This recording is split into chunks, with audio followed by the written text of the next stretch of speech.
You know that feeling? You get this huge burst of motivation, ready to change something big in your life, get fit, learn a skill, tackle that giant project. Okay, so you jump in full throttle. Exactly. And then maybe a few weeks later, you're just burnt out, Yeah. discouraged, kind of back where you started. It's so frustrating, right? Mm. And we always blame ourselves, don't we? Like, oh, I just don't have the willpower. Right.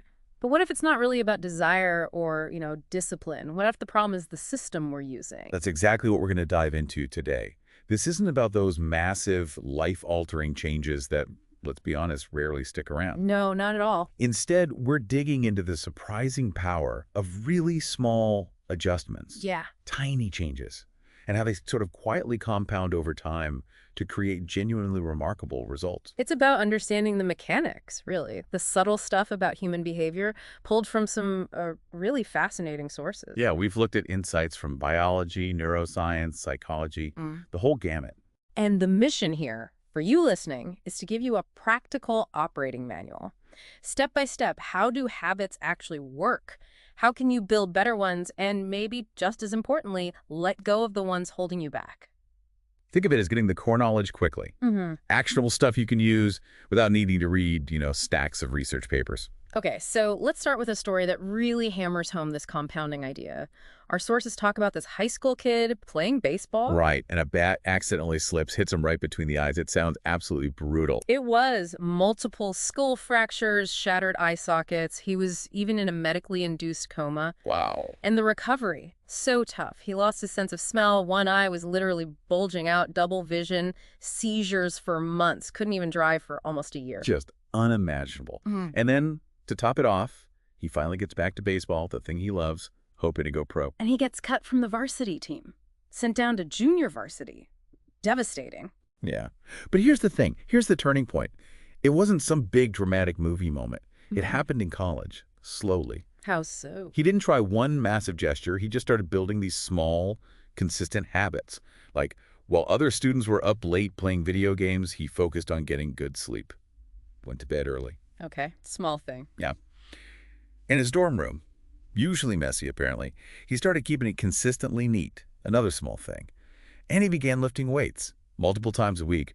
Again, consistent. So these little things, these small but consistent habits, they added up. They really did. The sources say the results were unimaginable. He went from like 170 pounds, pretty light, to 200 pounds of muscle. Became team captain. Wow. And eventually was named the top male athlete at his university. It's an incredible transformation, but definitely not overnight. It really highlights the math behind it, doesn't it? That idea that getting just 1% better each day for a year. It makes you nearly 37 times better by the end. It's wild. But the flip side is scary too. Get 1% worse each day. And you basically decline to zero.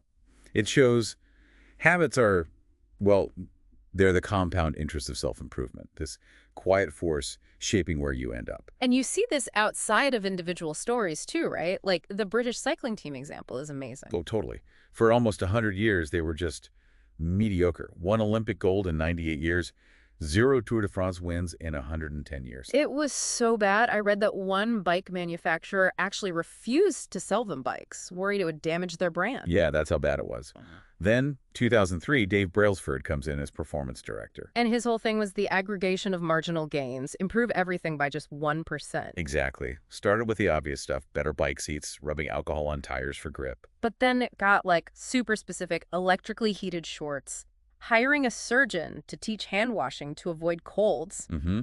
Finding the perfect pillow and mattress for each athlete, and the detail about painting the inside of the team truck white. Just to spot tiny bits of dust that might affect the bikes. It's almost obsessive. But look at the results. 5 years later, Beijing Olympics, they won 60% of the available gold medals. Incredible. Then London, 2012, more records broken. And then 5 Tour de France titles in 6 years. Just unprecedented success built on tiny improvements. Okay, so if these small changes are so powerful, why do they feel so useless at first? Why do we get discouraged so easily? That's such a key question. It's what the sources call the valley of disappointment. Right, the ice cube analogy. Exactly. Think about an ice cube at, say, 25 degrees Fahrenheit. The room warms up. 26, 27, 28, 29, 30, 31. Nothing seems to be happening, right? Nope, still an ice cube. Then, boom, 32 degrees, it starts melting. All that energy, those degrees building up, it was all being stored, latent potential until it hit that critical threshold. So the effort isn't wasted, it's just building. Is there a name for that phase? Yeah, they call it the plateau of latent potential. It's like that stonecutter hammering a rock. 100 hits, nothing. Then the 101st hit, and it splits wide open. It wasn't just the last hit. Exactly. It was all the hits before it, too. We expect progress to be linear, but improvement is often delayed. The biggest results are usually way down the line, after that plateau. Which leads perfectly into this idea of shifting focus, right? Moving from just goals to thinking about systems. How do the sources break down that difference? Yeah, it's a crucial distinction. Goals are the results you want.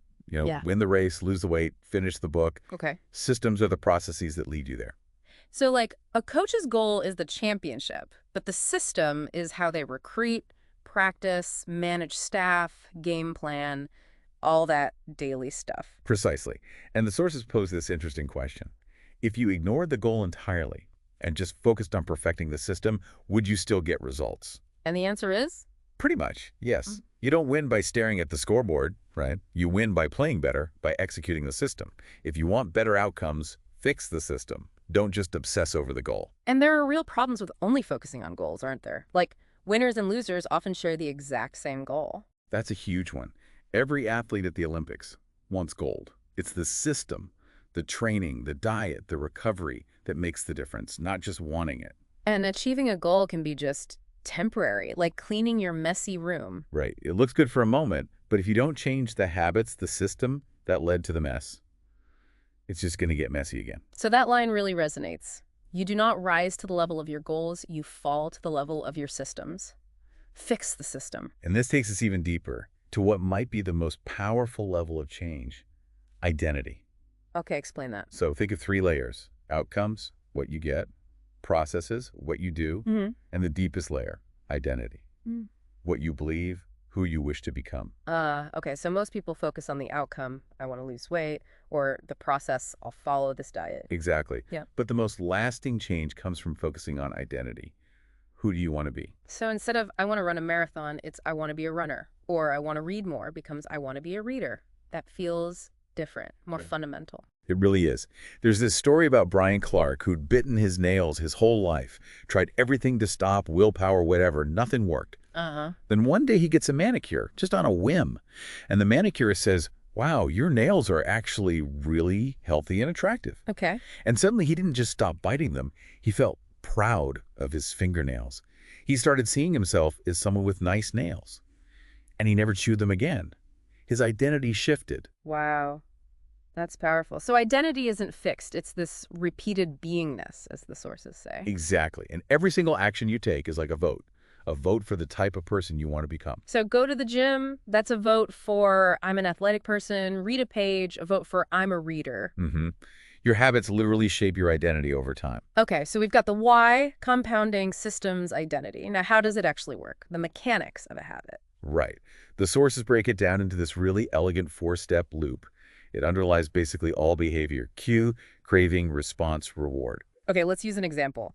My phone buzzes in my pocket. That's the cue, right? Yep, the trigger.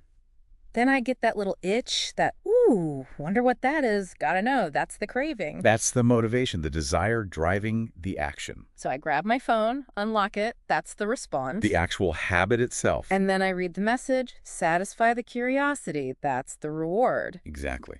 And that reward tells your brain, hey, that sequence worked. Let's remember it for next time.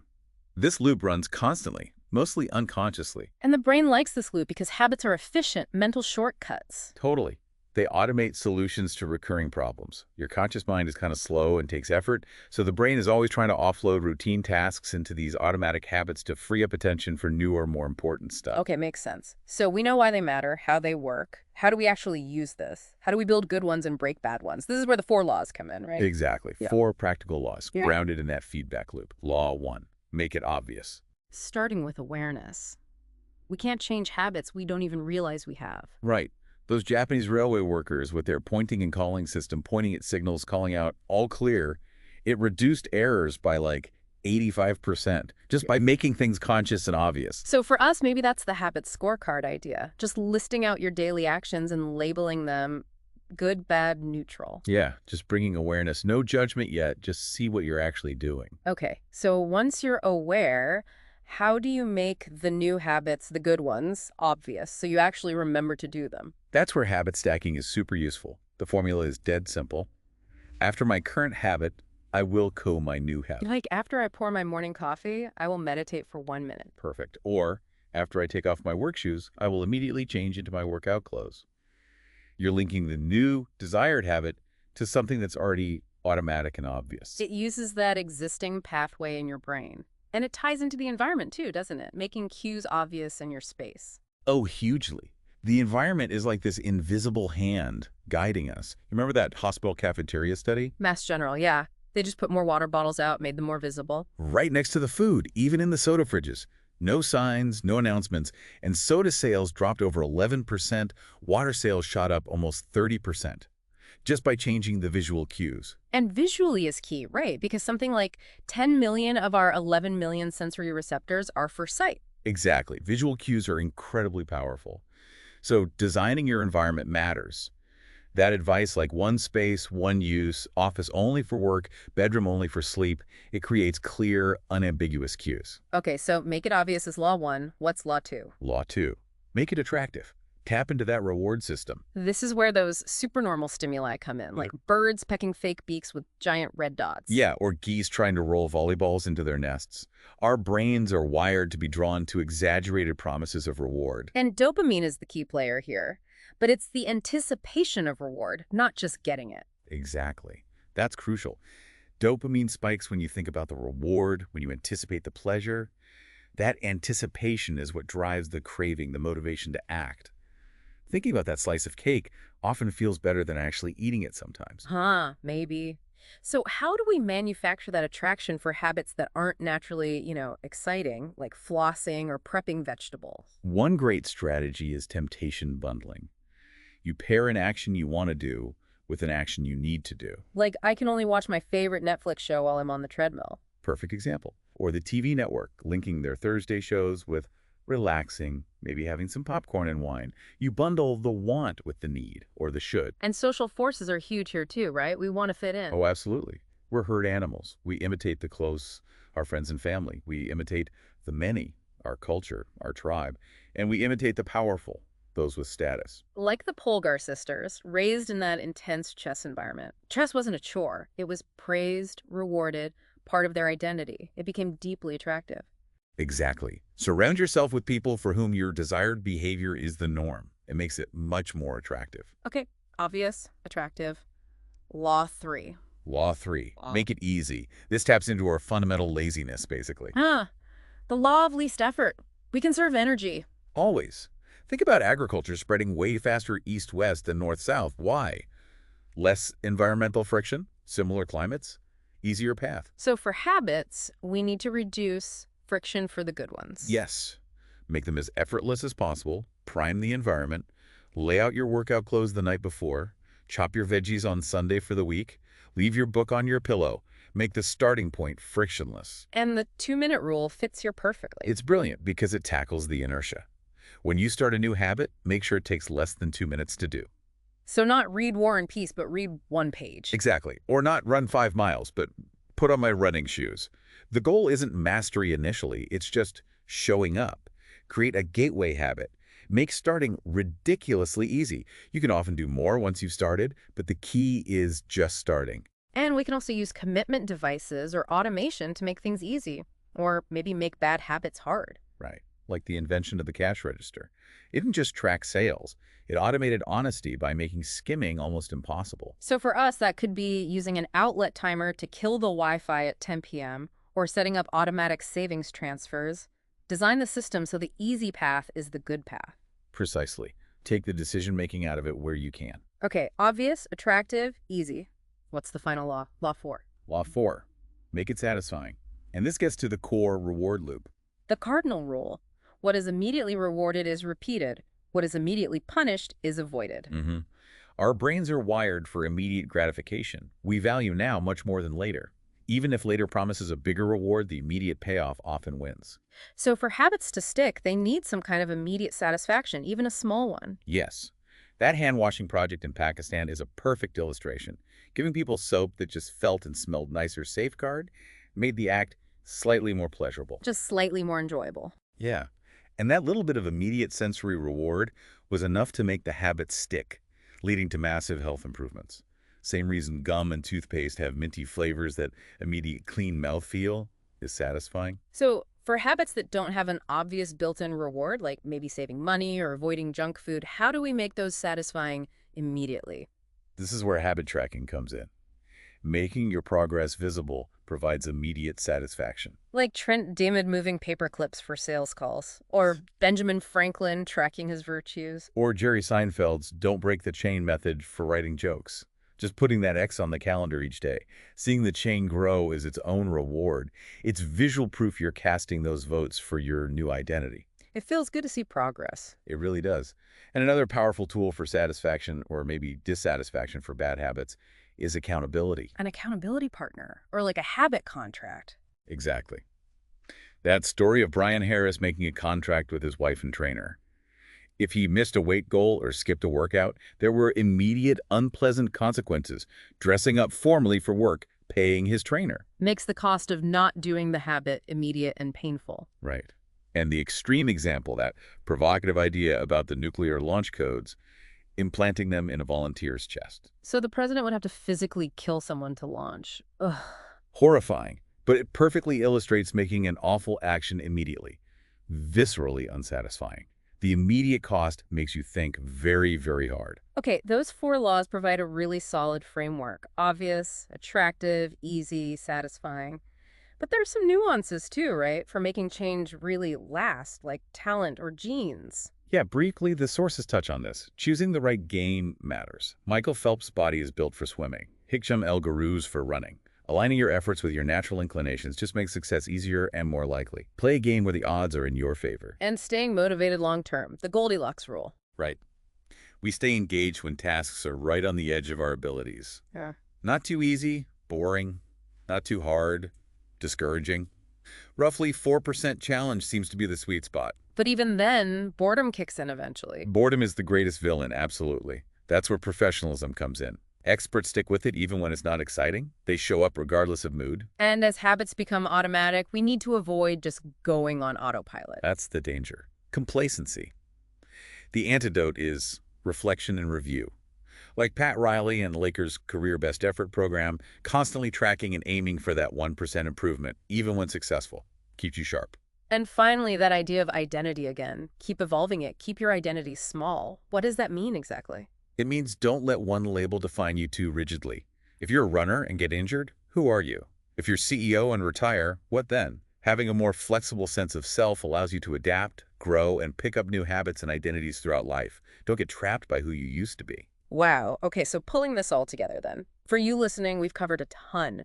But that core idea, distilled from these sources, really is small habits don't just add up, they compound. Yeah, success isn't about that one heroic effort.